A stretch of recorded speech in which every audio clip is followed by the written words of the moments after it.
Non, je suis heureux pour lui. Et au club, on est heureux pour lui. Les choses étaient très claires dès la reprise concernant Arnaud, qui sortait évidemment d'une très belle saison avec Lens, qui aspire à avoir un temps de jeu beaucoup plus important, à peu près le même temps de jeu ou même plus qu'il avait à Lens. Ici, ça serait difficile. Il s'est très bien préparé, mais je savais dès le départ qu'il était clair que Arnaud allait nous quitter. Il va arriver prêt.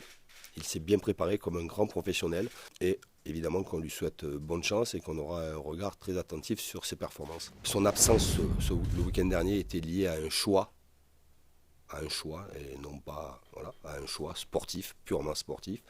J'ai vu Mauro en début de semaine pour lui préciser que je vais restreindre encore le groupe et que je veux pas travailler avec 25 joueurs de champ. Est-ce qu'il a des propositions? Est-ce qu'il a des sollicitations? Quels sont ses souhaits? Je ne le sais pas. Le club travaille en étroite collaboration aussi avec Mauro pour trouver la meilleure solution possible.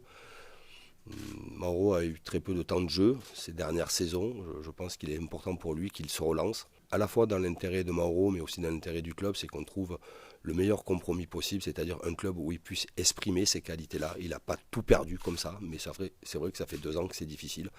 Et à un certain moment, par expérience, le fait de changer de lieu, de changer d'endroit, de retrouver un endroit plus favorable, vous permet de vous relancer dans une carrière. J'ai fait un choix en nommant Didio numéro 1 et Kellor numéro 2. C'est beaucoup plus difficile évidemment pour Kellor. J'ai fait ce choix-là, on verra bien. J'ai toujours dit qu'après ce sont les performances qui font que. Et il y a un numéro 1 numéro 2 peut aller chercher un numéro 1. C'est aussi ça la compétition. Quant à savoir si Kellor accepte le fait d'être numéro 2, non. Et heureusement. C'est heureusement qu'il n'accepte pas. Il a un tel parcours que c'est très dur pour lui. Quant à savoir si Kellor va partir, va demander à partir, je sais que Kellor a des sollicitations. Aujourd'hui, à l'entraînement, sur ce que je vois, il se comporte en très grand professionnel et en très grand compétiteur. Oui, on souhaite l'arrivée d'un autre attaquant. Je le répète encore une fois, avec un calendrier très chargé jusqu'au 13 novembre, plus une Coupe du Monde. Évidemment qu'on souhaite l'arrivée. Le club travaille énormément. Je répète encore une fois que je suis en relation directe avec Luis Campos sur ça, et que Luis est en relation directe avec la direction, avec notre président. Il ne faut pas se tromper. Il ne faut pas faire n'importe quoi. Après, il y a ce qui est réalisable, ce qui ne l'est pas. Est-ce que ce joueur va arriver?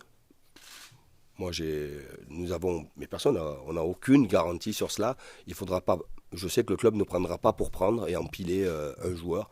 Il faut que ce soit une vraie valeur ajoutée.